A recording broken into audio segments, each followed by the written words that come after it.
nada desa yang tidak lagi disebut dalam peta. Setiap malam, bayangan di langit menjemput mereka yang masih terjaga. Mereka menyebutnya keranda terbang.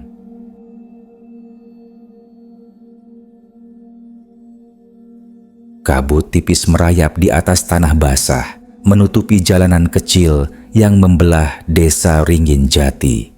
Lampu-lampu minyak di depan rumah warga bergoyang ditiup angin malam, sementara suara jangkrik berhenti seolah ikut menahan napas. Di kejauhan terdengar azan Isya menggema dari surau tua di ujung kampung, suara yang menjadi tanda bagi warga untuk menutup pintu, menurunkan tirai, dan tidak menatap keluar jendela. Karena di desa ini ada satu pantangan yang tidak pernah dilanggar. Jangan keluar setelah Isya kalau kau masih ingin hidup sampai pagi. Warga tua bilang, dulu ada peristiwa yang mengubah segalanya. Cerita itu dimulai ketika seorang penggali kubur bernama Pak Dirun menolak menguburkan jenazah seorang laki-laki tak dikenal yang meninggal di pinggir jalan desa. Alasannya sederhana, tidak ada keluarga, tidak ada uang untuk kafan, dan tidak ada yang mau membantu. Jenazah itu akhirnya dibiarkan membusuk selama 3 hari sampai malam keempat. Warga melihat sebuah keranda dari bambu terbang melintasi langit, perlahan seolah mencari sesuatu. Sejak malam itu, siapapun yang keluar rumah setelah Isya akan menghilang tanpa jejak. Kamera seolah bergerak menelusuri jalan kampung. Rumah-rumah berdinding anyaman bambu, atap rumbia, dan pepohonan beringin besar di tengah perempatan desa. Di bawah pohon itulah anak-anak dulu suka bermain sore hari, tapi sekarang tak ada satupun yang berani mendekat. Dari situ terdengar desiran angin. Kadang seperti suara gesekan bambu, kadang seperti napas panjang seseorang yang mengintai. Malam itu, Jono, pemuda kampung berumur 25 tahun, pulang dari rumah pamannya. Ia membawa sekarung padi di pundaknya. Istrinya, Rini, sudah berulang kali mengingatkan agar jangan pulang malam-malam. Tapi Jono menertawakan mitos itu. Keranda terbang? Ah, cuma omongan orang tua yang takut gelap, katanya sambil menyalakan senter. Ia berjalan melewati kuburan tua di ujung jalan, tempat di mana kabut selalu lebih tebal daripada di tempat lain. Senter di tangannya berkedip, lalu padam. Saat ia menggoyang-goyangkannya, dari balik semak terdengar suara duk, duk, duk, seperti bambu yang dipukul perlahan. Suara itu mendekat. Jono berhenti, nafasnya memburu. Siapa di situ? Tidak ada jawaban, hanya suara bambu lagi. Kali ini lebih keras. Duk, duk, duk, diikuti hembusan angin dingin yang membuat daun-daun kering beterbangan. Kemudian dari balik kabut muncul sesuatu yang panjang dan melayang rendah. Bentuknya seperti keranda bambu tua, berwarna kusam kehijauan, diikat dengan tali tambang lusuh. Kain kafan putih menggantung dari sisi-sisinya, berayun pelan, tapi tidak ada yang memegangnya. Tidak ada orang. Keranda itu terbang, menunduk seperti mengintai Jono dari udara. Jono mundur pelan, tapi langkahnya tersandung batu. Sekarung padi jatuh. Ia mencoba berlari, namun dari arah depan, keranda itu berbelok cepat, berdengung seperti ada sayap tak terlihat yang mengibaskan udara di sekelilingnya. Dari dalam keranda terdengar suara lirih. Dirun, sudah waktunya membayar. Jono menjerit, tapi jeritannya terhenti mendadak, seolah ada tangan besar yang menutup mulutnya. Keesokan paginya, warga menemukan karung padi di pinggir jalan, terbuka dengan bercak darah segar di tanah. Tak ada jejak kaki, tak ada tubuh, hanya sepotong kain kafan yang menempel di semak-semak. Kain itu masih basah dan baunya seperti jenazah baru dimandikan. Berita hilangnya Jono menyebar cepat. Di warung kopi, Warga membicarakannya dengan suara pelan, seolah takut didengar sesuatu. Pak Dirun, penggali kubur tua yang sudah jarang keluar rumah, tiba-tiba datang ke surau sambil gemetar. Matanya merah, tangannya menggenggam rosario bambu. "Aku tahu, itu dia," katanya lirih. "Yang dulu kita biarkan, dia menjemput." Warga lain saling pandang, tapi tak ada yang berani bertanya lebih jauh. Malamnya, semua lampu rumah dipadamkan lebih awal. Hanya suara angin yang tersisa, dan di kejauhan, samar-samar, terdengar lagi suara duk, duk, duk yang sama. Suara itu bergerak di atas langit desa, perlahan, seolah mencari rumah berikutnya. Kamera menyorot dari atas atap rumah-rumah gelap desa Wringin Jati. Dari langit kelam, tanpa bintang, sebuah keranda bambu besar melayang perlahan melewati pohon beringin, diselimuti kabut. Kain kafannya berkibar, dan di antara lipatannya tampak sesuatu yang berdarah menetes ke tanah. Layar gelap, teks muncul perlahan. Itu baru awalnya. Hujan turun tanpa suara malam itu. Tidak deras, tapi cukup membuat tanah di desa Wringin Jati menjadi lumpur licin. Angin yang lewat membawa bau anyir, bukan seperti lumpur biasa, tapi seperti bau darah basi yang sudah lama tertimbun. Sejak hilangnya Jono, desa itu seperti kehilangan napas. Tidak ada yang berani keluar rumah setelah maghrib. Anak-anak tidak lagi bermain di jalan. Bahkan ayam pun seakan lebih cepat masuk ke kandang setiap senja. Di rumahnya yang kecil, di pinggir kuburan tua, Rini, istri Jono, masih menyalakan lampu minyak setiap malam. Ia duduk di dekat jendela, menatap jalanan sepi dengan mata merah bengkak. Di tangannya, ia memegang senter rusak milik suaminya, yang ditemukan warga bersama karung padi dan potongan kain kafan itu. "Dia pasti belum mati," bisiknya pelan. "Dia pasti nyasar. Mungkin disembunyikan orang." Namun, setiap kali malam tiba dan angin mulai berdesir di sela-sela bambu, Rini mendengar sesuatu dari kejauhan. Suara seperti kayu dipukul perlahan. Duk, duk, duk. 3 kali, lalu hening. Kadang disusul oleh suara angin berat yang lewat di atas rumahnya. Tidak seperti suara burung atau kelelawar. Suara itu berat, panjang, seolah membawa sesuatu besar di udara. Keesokan harinya Pak Dirun datang ke rumah Rini. Tubuhnya gemetar, wajahnya pucat seperti kapur. Di tangannya, ia menggenggam sebatang dupa yang masih menyala. "Kau dengar juga ya?" katanya lirih. Suara itu datang dari arah kuburan tua. Dia belum tenang Rini. Dia menjemput yang lain, Rini menatapnya tajam. "Maksudnya apa, Pak Dirun?" Lelaki tua itu tidak menjawab langsung. Ia hanya memandang ke arah hutan di balik kuburan. Daun-daun bambu bergoyang pelan, padahal angin hampir tak ada. "Dulu, waktu jenazah itu kami temukan di pinggir jalan. Aku yang memeriksanya.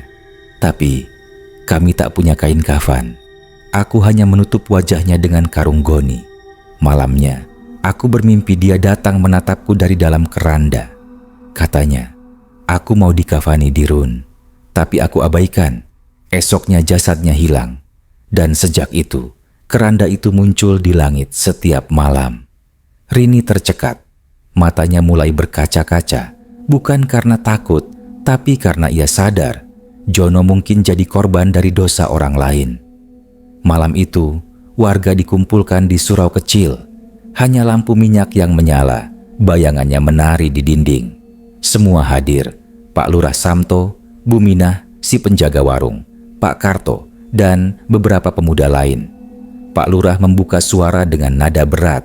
"Sudah 3 malam sejak Jono hilang. Tapi semalam, warga lain, Sastro, penjaga ladang, juga belum pulang. Orang-orang yang keluar malam, semua hilang tanpa jejak.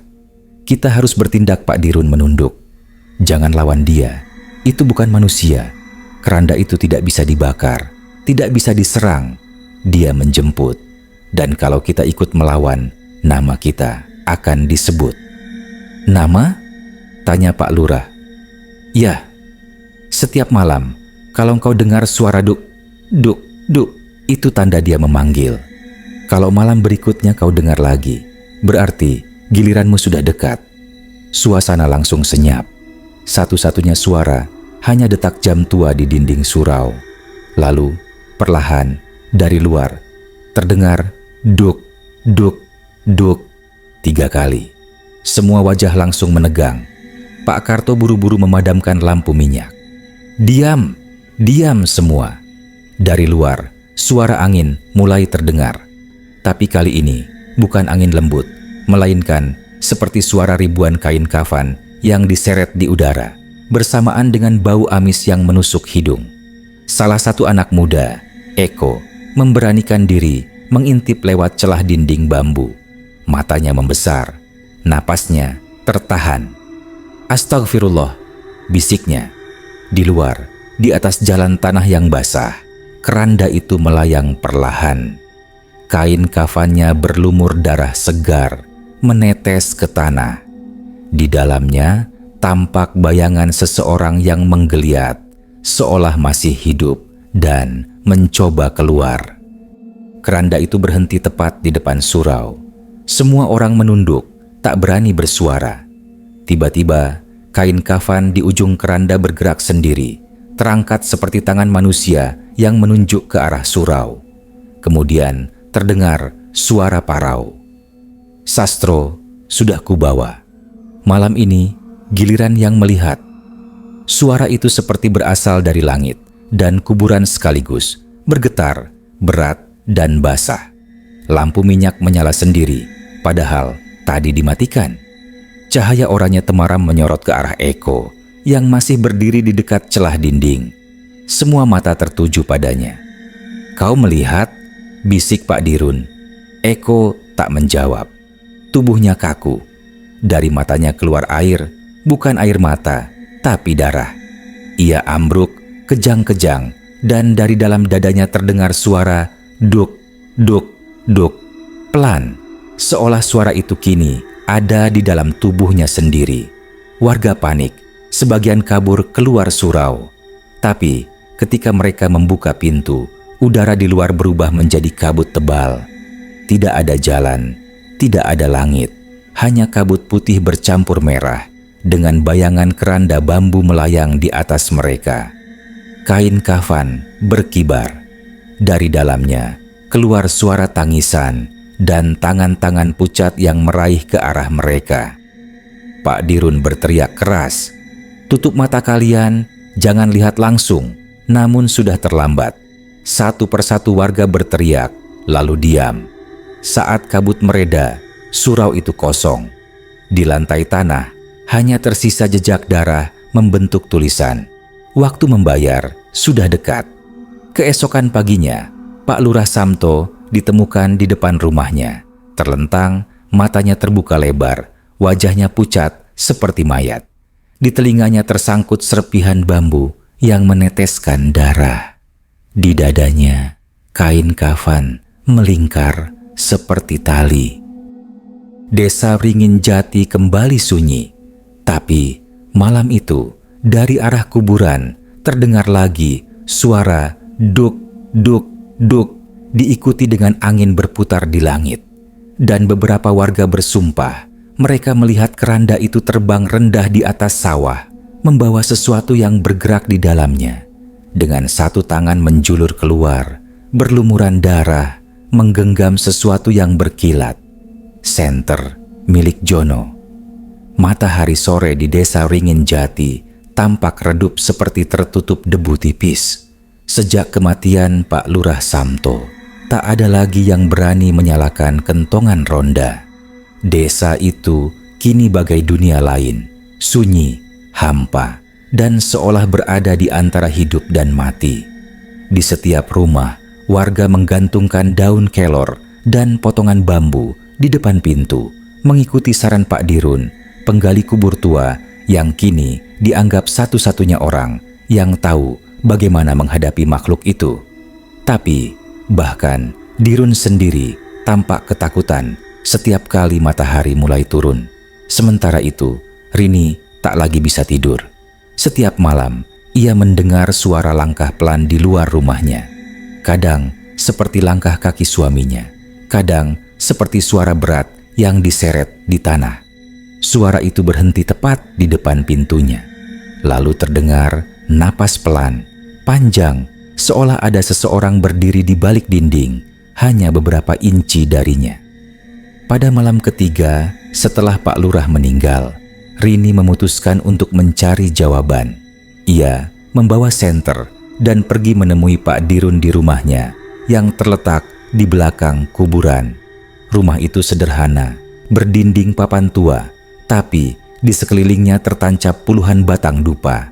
Asap tipis mengepul dari tanah, bercampur bau kemenyan dan tanah basah. Dirun duduk di kursi bambu, menatap kosong ke arah makam-makam yang samar tertutup kabut. "Aku tahu kau datang," katanya tanpa menoleh. Dia sudah dekat, Rini. Rini menggenggam senter erat-erat. Siapa? Siapa sebenarnya yang ada di dalam keranda itu, Pak Dirun? Dirun menelan ludah, lalu perlahan berdiri. Langkahnya berat, seperti membawa beban dari masa lalu. "Dulu, ada jenazah yang kami temukan di jalan hutan. Tak ada yang tahu siapa dia. Orang-orang bilang dia pendatang, mungkin orang kota yang tersesat. Aku yang disuruh mengurus jenazahnya." Ia berhenti sejenak, suaranya makin pelan. "Tapi malam itu hujan deras. Kami tak punya kain kafan. Tak ada warga yang mau membantu. Aku taruh saja di liang tanpa doa, tanpa kafan. Keesokan harinya, kuburannya terbuka. Sejak saat itu, keranda itu muncul di langit, menjemput satu demi satu." Rini menggigil. "Jadi, ini semua karena kau, Pak Dirun?" Dirun tidak menjawab. Ia hanya menatap jauh ke arah kuburan, di mana salah satu liang tampak baru saja digali. Tanahnya masih gembur, dan ada bekas tapak kaki di sekitarnya. "Mungkin," katanya lirih, "tapi malam ini, kubur itu tak akan diam lagi." Menjelang tengah malam, angin dari arah hutan berhembus lebih kencang dari biasanya. Suara bambu bergesek, seolah saling berbisik. Kabut merayap turun, menutupi jalanan dan halaman rumah. Di antara kabut itu, terdengar bunyi yang sudah menjadi momok bagi warga Ringgin Jati. Duk, duk, duk, pelan, berirama, seperti tabuhan dari bawah tanah. Rini, yang belum pulang dari rumah Dirun, menoleh ke arah kuburan. Cahaya senter di tangannya mulai redup, tapi cukup untuk melihat sesuatu yang bergerak di balik nisan-nisan tua. Tanah di satu makam bergetar. Kemudian, perlahan, liang kubur itu terbuka sendiri. Dari dalamnya keluar embusan angin dingin dan suara seperti desir kain basah diseret. Rini menahan napas. Dirun di sampingnya berlutut, membaca doa cepat-cepat dengan suara bergetar. Namun sebelum selesai, cahaya senter menyorot sesuatu. Kain kafan yang tersingkap dari tanah menjulur pelan keluar seperti tangan mencari udara. "Jangan lihat," seru Dirun. Tapi Rini sudah terpaku. Dari dalam liang itu muncul bayangan hitam panjang yang membentuk siluet keranda bambu. Bukan benda nyata, tapi bayangannya memantul di tanah meski tak ada cahaya yang memantulkannya. Kemudian angin berhenti, hening total. Dari kejauhan terdengar kokok ayam, padahal belum subuh. Dan tiba-tiba langit di atas kuburan terbuka seperti disapu angin besar. Kabut berputar cepat, dan dari pusaran itu muncul keranda bambu yang sama, melayang turun, perlahan, mengeluarkan suara seret halus. Kain kafannya berputar di udara, seperti memiliki kehidupan sendiri. Keranda itu berhenti di atas liang yang terbuka, lalu menunduk sedikit, seolah menyapa. Rini tak bisa bergerak. Dalam cahaya samar, ia melihat sesuatu di dalam keranda itu, bentuk tubuh manusia yang terbungkus kain putih, Tapi wajahnya samar, berbayang, seperti berganti-ganti antara wajah Jono, Pak Lurah, dan seseorang yang asing. Dirun berteriak membaca doa, namun angin menyambar suaranya. Dupa di sekeliling rumahnya padam satu persatu. Dan ketika asap terakhir lenyap, Rini mendengar bisikan lembut di telinganya. Bukan dari Dirun, bukan dari angin. Waktumu sudah dekat, Rini. Ia menoleh cepat. Tak ada siapa-siapa. Tapi dari arah keranda yang melayang di atas kubur muncul cahaya redup seperti bara api. Cahaya itu bergerak mendekat, menembus kabut, dan dalam sekejap semuanya menjadi putih terang. Keesokan paginya, warga menemukan kuburan itu benar-benar terbuka. Tak ada Rini, tak ada Dirun. Di tepi liang hanya tersisa bekas langkah kaki menuju tanah kosong, lalu berhenti tiba-tiba, seolah mereka lenyap di udara. Beberapa warga bersumpah, saat fajar menyingsing mereka mendengar suara dari arah langit. Suara seperti bambu beradu, diikuti sayup-sayup bisikan perempuan memanggil nama seseorang. Jono. Dan di atas pohon beringin besar di tengah desa, seseorang melihat kain putih tersangkut di cabang tertinggi, berayun pelan, seperti baru saja ditinggalkan oleh sesuatu yang terbang. Pagi itu, udara terasa lebih berat dari biasanya. Matahari seharusnya sudah tinggi, tapi sinarnya tertahan oleh awan kelabu pekat yang menggantung rendah di atas desa Wringin Jati. Suara ayam jantan terdengar sayup dan terputus-putus, seolah bahkan makhluk hidup enggan menyapa hari yang baru. Setelah hilangnya Rini dan Pak Dirun, warga benar-benar dicekam ketakutan. Tak ada lagi yang berani melewati jalan menuju kuburan tua. Semua pintu rumah kini ditutup rapat, bahkan di siang hari. Anak-anak dilarang bermain di luar, dan para ibu mulai menempelkan ayat-ayat tulisan tangan di dinding bambu mereka. Namun, ketakutan yang paling besar bukan lagi tentang malam. Karena mulai hari itu, keranda itu menampakkan diri di bawah cahaya matahari. Sekitar pukul 10 pagi, Buminah, penjaga warung, sedang menjemur padi di halaman belakang rumah. Ia mendengar suara dari langit, lirih tapi teratur, seperti kayu dipukul perlahan. Duk, duk, duk. Suara itu datang dari atas, bukan dari jalan. Ia menengadah dan matanya membelalak. Di antara awan kelabu, tampak bayangan panjang melintas cepat.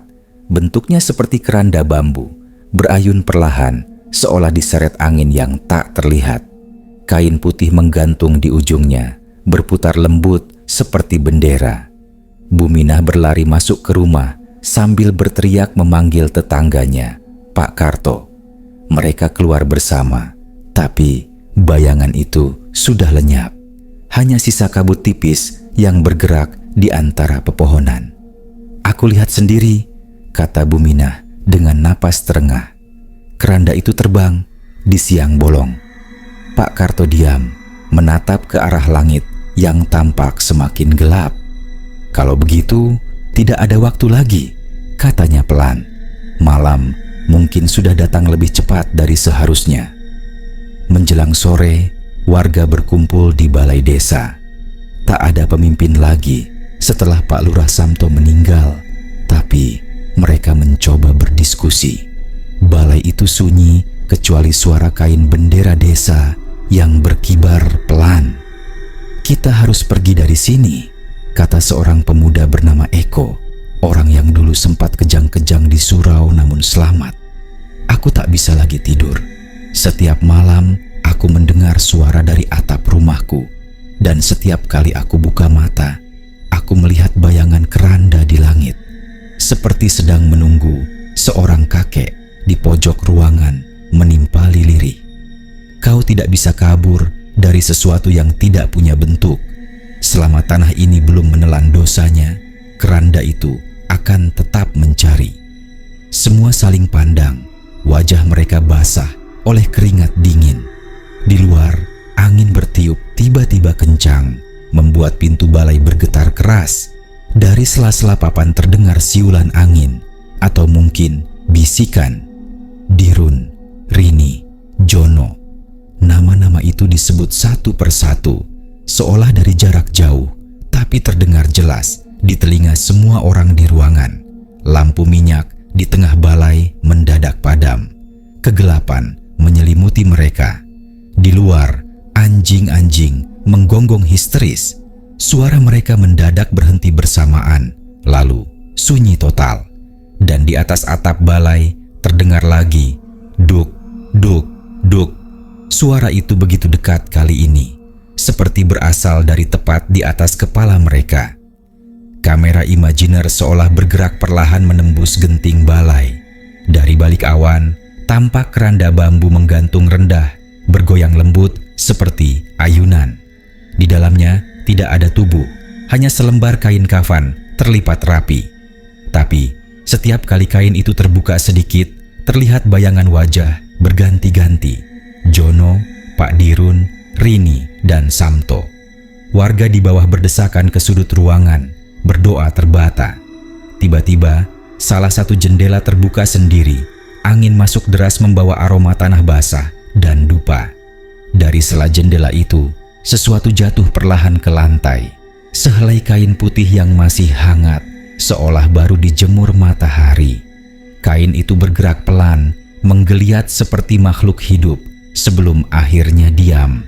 Dan di tengahnya tertulis sesuatu dengan arang hitam, yang melihat siang akan dijemput malam. Sejak peristiwa itu, matahari tak pernah benar-benar bersinar terang lagi di Ringin Jati. Awan tebal selalu menggantung di atas desa, dan setiap orang yang menatap ke langit terlalu lama merasa pusing, seolah ada sesuatu yang menatap balik dari atas sana. Beberapa warga memutuskan pergi. Mereka berjalan ke arah utara, ke jalan besar menuju kota. Tapi saksi terakhir yang melihat mereka bersumpah. Ketika melewati pohon beringin di perempatan, bayangan besar melintas di atas kepala mereka. Dan setelah itu, tak seorang pun tiba di kota. Malam berikutnya, rumah-rumah mereka ditemukan kosong. Pintunya terbuka, dan di halaman ada jejak seperti anyaman bambu ditekan ke tanah. Kini hanya tersisa belasan orang di desa. Mereka menunggu, tidak tahu apa lagi yang harus dilakukan. Suatu sore, Eko berdiri di depan rumahnya menatap langit. Ia menutup telinga, berharap tidak mendengar suara itu lagi. Tapi justru sebaliknya, suara itu datang dari dalam dadanya sendiri. Duk, duk, duk. Ia menengadah dengan air mata menetes. Di atas awan, samar, keranda itu melayang perlahan, turun sedikit demi sedikit, seolah menurunkan tali tak terlihat ke arah desa. Angin berhenti. Tidak ada suara, bahkan jangkrik pun diam.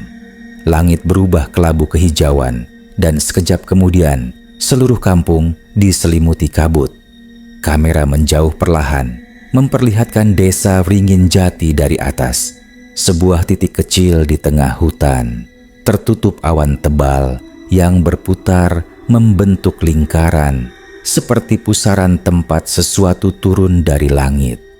Tulisan muncul perlahan di tengah layar gelap.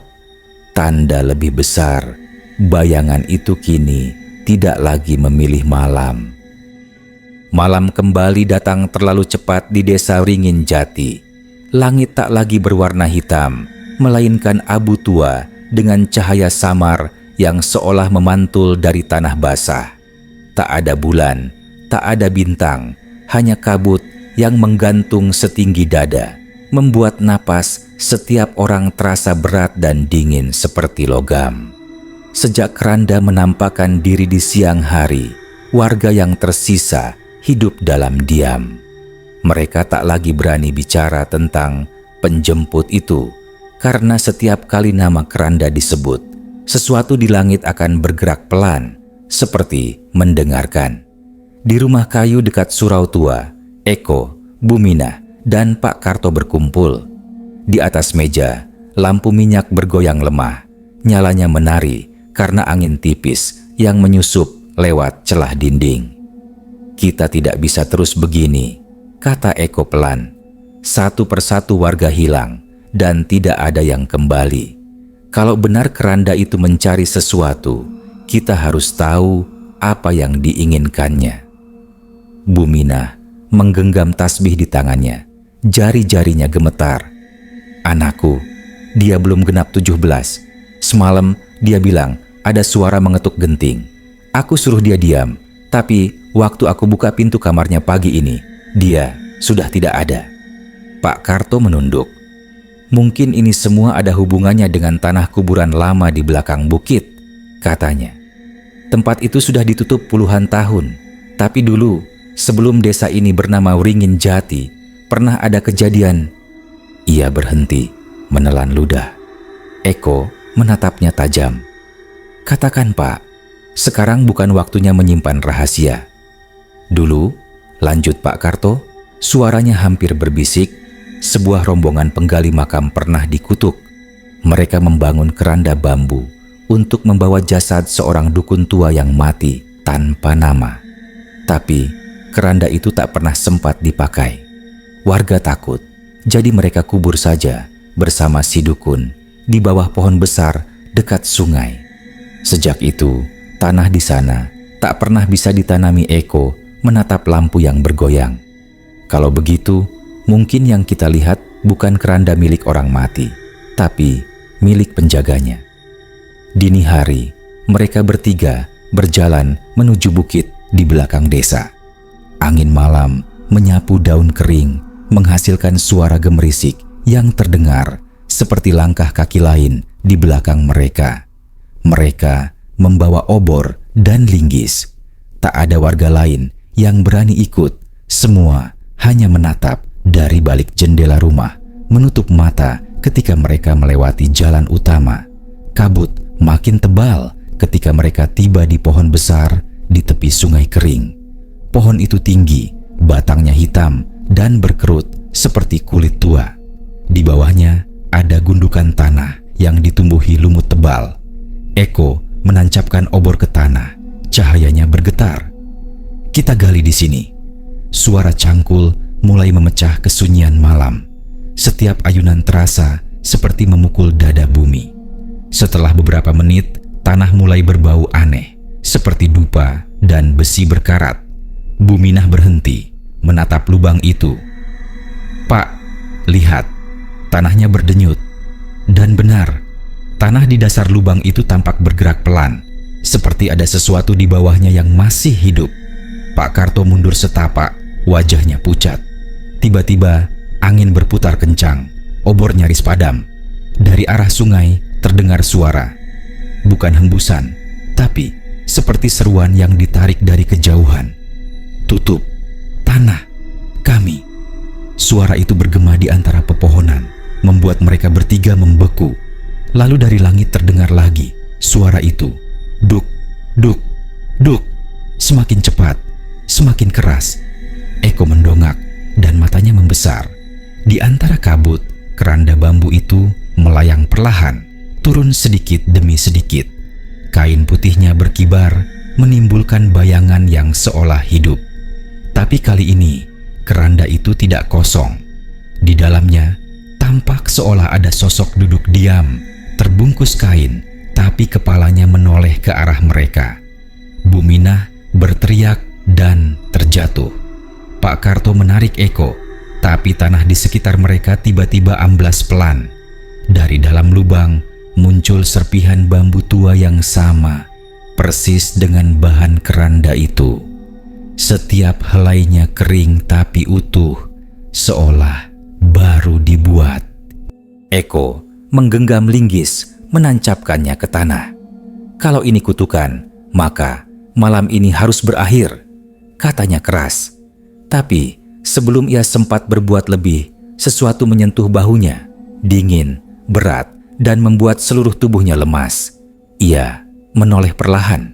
Di sampingnya berdiri sosok dengan wajah samar, matanya kosong tapi menatap dalam. Bukan makhluk, bukan manusia, lebih seperti bayangan yang mengambil bentuk. Tanah ini tak ingin dibuka. suara itu bergema dari segala arah. Kau memanggil yang tidak tidur. Eko jatuh berlutut. Obor padam. Gelap menyelimuti mereka. Tapi di langit, keranda itu kini berputar pelan, seperti menunggu sesuatu keluar dari lubang tanah. Pagi harinya, warga desa menemukan lubang besar di bawah pohon tua itu. Tidak ada Eko, tidak ada Bumina, tidak ada Pak Karto. Hanya ada jejak linggis yang patah dan sisa obor terbakar separuh. Namun, anehnya, di atas lubang itu terletak sehelai kain kafan baru, masih bersih, dengan 3 nama tertulis rapi di ujungnya. Eko, Minah, Karto. Sejak hari itu, tak ada lagi yang berani menyentuh tanah di sana. Setiap malam, dari arah bukit, terdengar suara bambu beradu perlahan. Dan ketika kabut turun menutup desa, bayangan panjang melintas di langit. Keranda itu tetap melayang, menjaga tanah yang menolak sunyi. Pagi itu, desa Wringinjati terasa seperti tempat yang sudah lama ditinggalkan manusia. Kabut masih menggantung di setiap jalan setapak dan suara ayam tak terdengar lagi. Pohon-pohon bergoyang pelan tanpa angin dan udara membawa aroma dupa yang tak pernah padam. Rumah-rumah kosong berdiri dengan pintu terbuka, seperti mulut yang menunggu untuk berteriak. Hanya tersisa beberapa orang di desa itu, di antaranya Mak Sarti, perempuan tua yang menjaga musyola, Bambang, pemuda penebang kayu, dan 2 anak kecil yang kehilangan orang tuanya sejak malam sebelumnya. Mereka berlima bersembunyi di rumah kepala desa yang kini kosong, menyalakan api kecil di tungku untuk mengusir dingin. Bambang berdiri di dekat jendela, menatap keluar. "Aku tak sanggup lagi," katanya pelan. "Eko, Bumina, Pak Karto, mereka semua lenyap. Aku tidak mau jadi berikutnya." Mak Sarti menatapnya dengan mata sayu. "Nak, kita tidak bisa pergi. Desa ini sudah tertutup. Kau tahu jalan keluar. Semua jalan kini buntu." Ditelan kabut, Bambang mengepalkan tangan. "Kalau begitu, aku akan coba. Lebih baik mati di luar daripada menunggu dijemput." Ia mengambil senter dan parang, lalu melangkah keluar. Mak Sarti berusaha menahan, tapi langkahnya sudah mantap, hilang di balik kabut tebal. Suara langkahnya memudar, berganti sunyi panjang. Anak-anak menatap wajah Mak Sarti. "Nenek, apa kita akan dijemput juga?" Mak Sarti tak menjawab. Ia hanya memeluk mereka erat dan berbisik, "Kalau engkau dengar suara bambu diketuk, jangan lihat ke atas." Di tengah jalan menuju perbatasan desa, Bambang berjalan cepat. Kabut semakin tebal hingga ia tak bisa melihat tanah di kakinya. Tiba-tiba di depannya muncul papan kayu bertuliskan huruf besar, "Selamat datang di desa Wringinjati." Bambang berhenti menatap papan itu. Ia tahu ia baru saja melewatinya dari arah berlawanan beberapa menit lalu. Tapi sekarang papan itu kembali di depannya dan suara langkahnya mulai menggema seolah ia berjalan di tempat.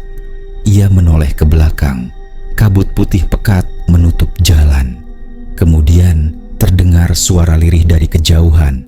Duk, duk, duk, pelan tapi teratur, mendekat seperti detak jantung yang dipukul bambu.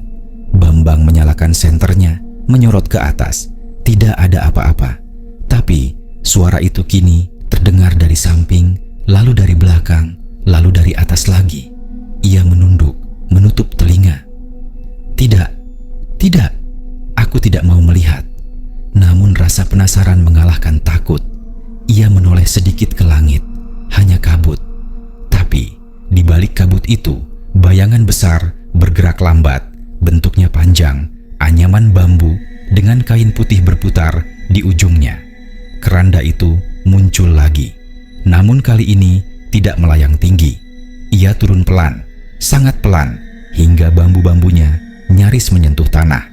Bambang berlari, tapi setiap langkahnya seperti terjebak di lumpur. Suara duk, duk kini berdentum tepat di telinganya. Udara di sekitarnya membeku dan dunia di sekelilingnya berubah sunyi total.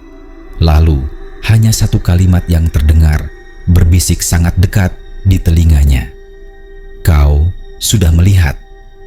Kembali di rumah kepala desa, Mak Sarti menunggu semalaman. Anak-anak tertidur di pangkuannya. Menjelang dini hari, ia mendengar sesuatu di luar jendela. Suara langkah pelan di tanah, disusul suara bambu yang beradu. "Bambang," panggilnya. Tak ada jawaban. Ia menatap keluar, tapi hanya kabut. Ia membuka pintu perlahan, mengintip ke jalan. Di depan rumah tergeletak parang milik Bambang. Bersih, tak berdebu, seperti baru saja diletakkan. Mak Sarti mundur, menutup pintu dan berbisik, "Sudah waktunya." Ia tahu malam itu akan menjadi malam terakhir Desa Ringin Jati dikenal dunia. Kamera seolah bergerak tinggi di atas desa. Dari ketinggian tampak kabut menebal, berputar membentuk pusaran di tengah perkampungan. Rumah-rumah satu persatu menghilang di balik kabut, seperti ditelan bumi. Suara burung gagak menggema sebentar, lalu lenyap.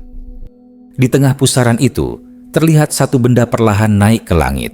Keranda bambu dikelilingi puluhan kain putih yang berputar mengikutinya, seperti arwah yang dilepaskan.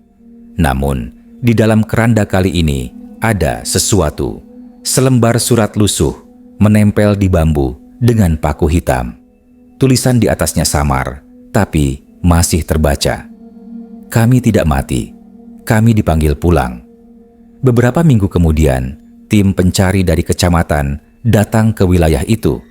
Mereka menemukan jalan menuju Desa Ringin Jati, tapi anehnya, desa itu tidak ada di peta. Yang mereka temukan hanya lahan kosong penuh rumput liar dan sebuah pohon besar di tengahnya. Di bawah pohon itu ada bekas tanah menggembung seperti kubur, dan di sampingnya sebuah benda setengah terkubur, keranda bambu tua. Di bambu anyamannya terukir puluhan nama kecil. Sebagian sudah pudar, namun satu nama paling baru tampak jelas, Bambang. Ketika petugas mengangkat keranda itu, udara di sekitar mereka mendadak berbau dupa. Salah satu petugas berbisik, seperti ada suara bambu diketuk dari dalam. Mereka tertawa gugup, menganggap itu halusinasi. Namun saat mereka menoleh ke langit, sekilas mereka melihat sesuatu melintas di balik awan. Bayangan panjang seperti keranda yang melayang, menghilang di balik kabut, menuju arah matahari tenggelam. Dan sejak hari itu, penduduk sekitar bersumpah, setiap kali senja turun, di langit barat selalu terlihat bayangan keranda bergerak pelan. Tak pernah terlalu jelas, tapi cukup nyata untuk membuat siapapun yang menatapnya buru-buru menutup mata dan berdoa agar malam segera berlalu. Suara terakhir dalam cerita ini bukanlah jeritan atau doa, hanya suara bambu dipukul 3 kali, perlahan, do, do, do, lalu sunyi. Desa Ringin Jati telah hilang dari peta, namun setiap senja, bayangan itu masih melintas di langit. Siapapun yang melihatnya, takkan kembali disebut manusia.